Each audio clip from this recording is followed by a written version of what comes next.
In case you didn't know, I'm Southern to my core. And there is nothing more Southern than grits.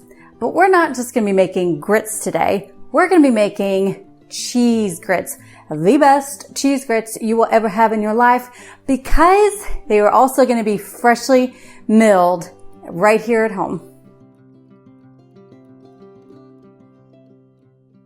Hey everyone, welcome back to Grains and Grit. My name is Felicia, and on this channel we talk all the things real whole grains from a biblical perspective. You know the drill. So today, this is actually something that has been requested from some of y'all, and that is how to do grits. Grits can definitely be a little tricky, and this has been a bit of trial and error for me to figure out how to do my own grits. Now, I can make grits, from the quick grits from the store, no problem. But adapting that to grits that I actually mill myself, that's been a little tricky. Thankfully, I was actually able to research to see how my Florida cracker ancestors used to do it. And for those who don't know, the Florida crackers are basically the pioneers of Florida. So for you Yankees who may not know what grits are made from corn. It's a coarsely grind corn. And generally how it worked was they would actually coarsely grind the corn, sift it, and the coarser bits they would use for grits, and the finer bits they would use for corn flour for like their cornbread, which I'll talk about later. So what you're going to need for this is you're going to need corn, obviously. Now the corn that is typically used for grits is a dent corn. It's the same corn that I use for my corn tortillas, if you haven't seen that video. It's also the same corn that I've always used to just mill into corn flour for cornbread. But I have been told you can also do grits with popcorn as well. I personally have just never tried it because I always make sure to just have regular dent corn on hand. The second big thing that you will need is some sort of way to grind up the corn a bit coarser. Now, with that being said, I do have an impact mill. That's the Wonder Mill, or for those with the Nutri-Mill Classic. This is not going to make you grits. They are excellent mills for fine flour, but they will not get you that coarse grind for grits. So I'm going to be using my Nutri-Mill Harvest stone grinder. That's the beauty about a stone mill, is because you can adjust those settings from fine flour to cracked grains in that in between for your coarse grits.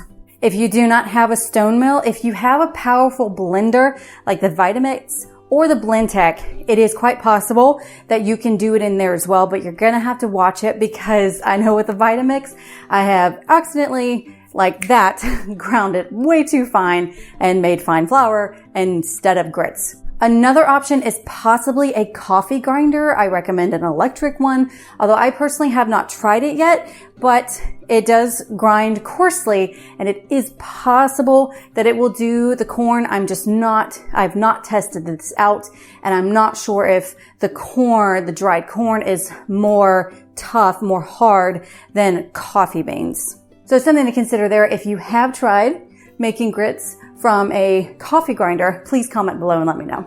So I think that covers it for our introduction. Let's grab some corn and let's get started.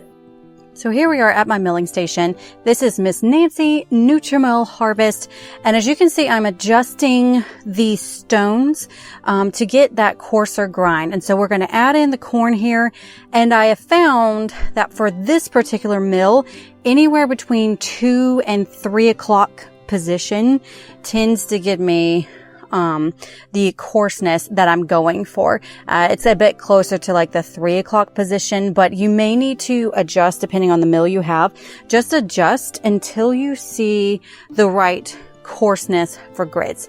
And to know generally how coarse grits are, grab you some grits.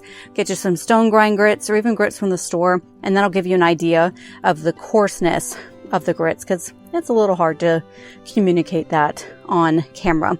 Do know that corn does take longer to grind than wheat berries. So if you do notice the time difference, that is normal. But as you can see here, it is a coarse grind, some fine flour mixed into that as well, which will be taken care of later. All right, so here I have it all milled. Now this is more than what I need for this recipe, but I generally like to mill a little bit of extra corn so I can go ahead and have it on hand for later. Now let's take this into the kitchen. All right, so here we are with our milled, cracked, coarsely ground corn here. So I just want to sift a little bit. So we're just going to kind of, it's not an exact science and it's not perfect. I don't need every bit of fine corn flour out of here. So this is one way to do it here with the sifter, and you can see that's some really fine corn flour there that will be perfect to save for your cornbread, and that's actually typically what they did. That's looking good. And while this is going on, go ahead and get your water to a boil. Now, any grits that are left over like this, you can just put in a Ziploc baggie and store in your freezer. And there we go. I have my 2 cups of grits. Now remember to cook it the amount of water that you need. It's generally for every 1 cup of stone grind grits, you need 3 cups of water. So 1-to-3 ratios. And you can always add a little bit more. Now you can't do less, but whenever you first cook these, depending on the consistency that you like, this does get a good consistency. But of course, if you like thinner grits, just add more water. So here we are at the stove, obviously. Some things that you do need. Now you're gonna need whatever large pot that you need to accommodate how many grits you're making. You will need a lid that's going to completely cover everything. You definitely need a whisk. This is quite important. And then eventually you're going to need a spoon, a wooden spoon, a metal spoon, whatever you like. I definitely would not recommend plastic, mainly because it's a bit too flimsy. Here we are. It is pretty much boiling. Now this is super, super important.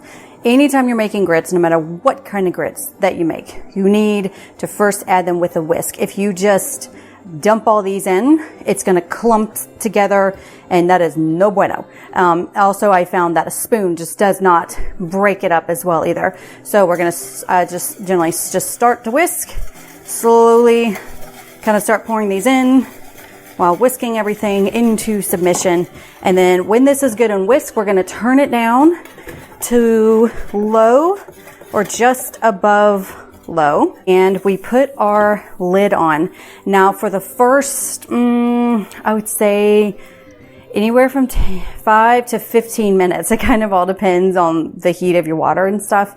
You really need to watch these grits and stir them fairly frequently. Otherwise, they will start sticking to the bottom. And again, that is no good.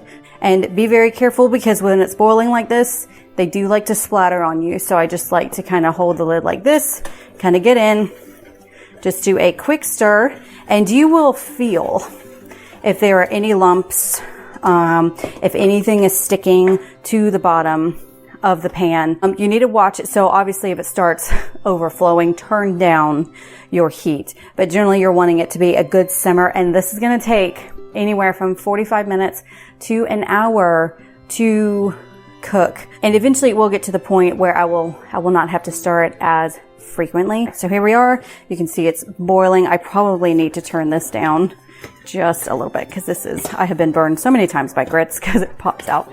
Okay, but now it's kind of to the point now where it's definitely thickened up, where I don't necessarily need to stir as often. Okay, so while the grits are still cooking, we're going to go ahead and grate some cheese. So in order to do cheese grits the right way, you're going to need some sharp cheddar cheese. Do not use mild.